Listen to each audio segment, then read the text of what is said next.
securing access to affordable and quality health care for all. That's the key objective that has been driving the work of the Ministry of Health this fiscal year. The ministry will spearhead the protection of individual and population health through the promotion of healthy families.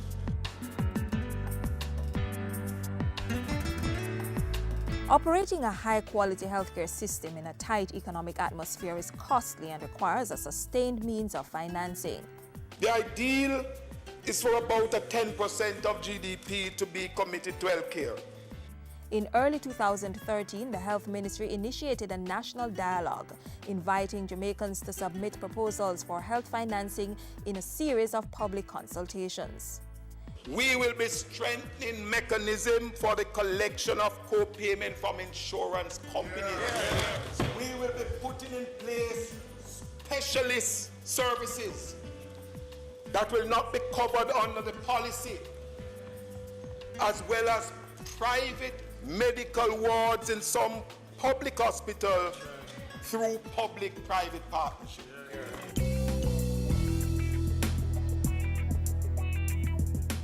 Another aspect of health financing getting the ministry's attention is individual payment options. For the first time in the country's history, a Government of Jamaica GOJ health card will be introduced. The card will facilitate better monitoring and identification. It will also take into account private health insurance so that instances where charges arise, we can better, adequately and quickly deal with it. The GOJ health card should also optimize the delivery channels for pharmaceuticals.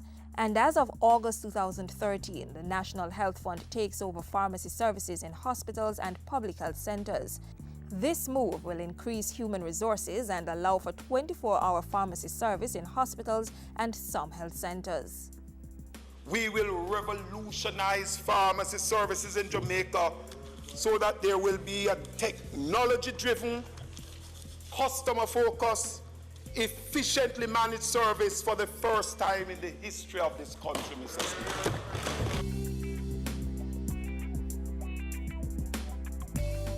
The Ministry of Health is making progress in its ongoing work to enhance the physical infrastructure at public health facilities. A child and adolescent hospital will be established in Western Jamaica, while a new $140 million cardiac wing has been set up at the Bustamante Hospital for Children. This will make the hospital the only one in the English-speaking Caribbean with a specialist cardiac facility for children. Work is also moving apace on 4 centers of excellence for primary health care. Physical infrastructure work is progressing at the Isaac Barrant, Darliston and Santa Cruz Health Centers, and ground was broken in early August to upgrade the Claremont Health Center in St. Catherine. The ministry, meanwhile, has so far renovated more than 100 other health centers under the Primary Healthcare Infrastructure Improvement Project. $54.8 million was spent completing 20 of them this year.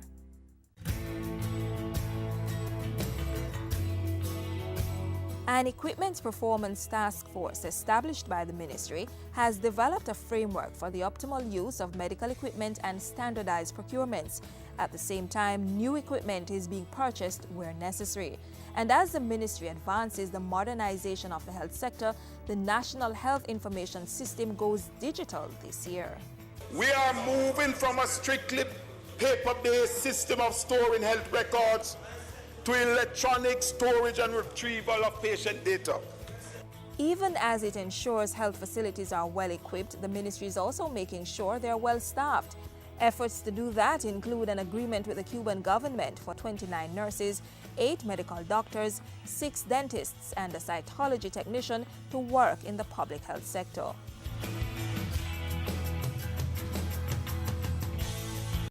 A strategic plan has been formulated to address the 4 major conditions causing deaths, namely cancer, diabetes, cardiovascular diseases, and respiratory illnesses. The 4 major risk factors, physical inactivity, unhealthy eating, harmful use of alcohol, and tobacco, are targeted. It will also address violence and injury prevention, mental health, oral health, kidney, and sickle cell diseases.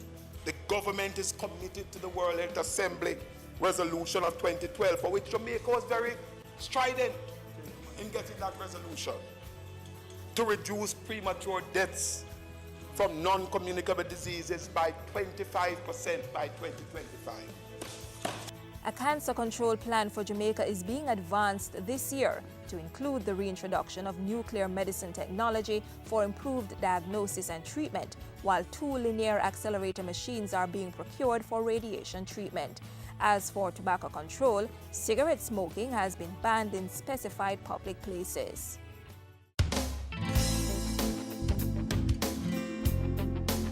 Innovative approaches are also being initiated in the fight to cut Jamaica's HIV infection rate.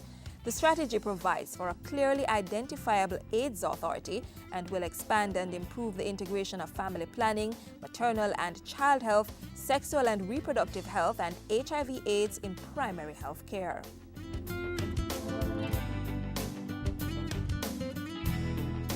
The modernization of dentistry in Jamaica is another priority for the Health Ministry this year. Amendment is being made to the Dental Act and regulations to ensure reliable and consistent standards.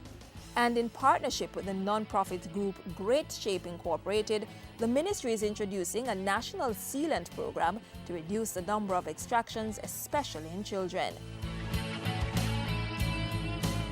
The Ministry of Health, employing innovative, cutting-edge approaches to the management of healthcare, creating systems of excellence to advance the health agenda for all.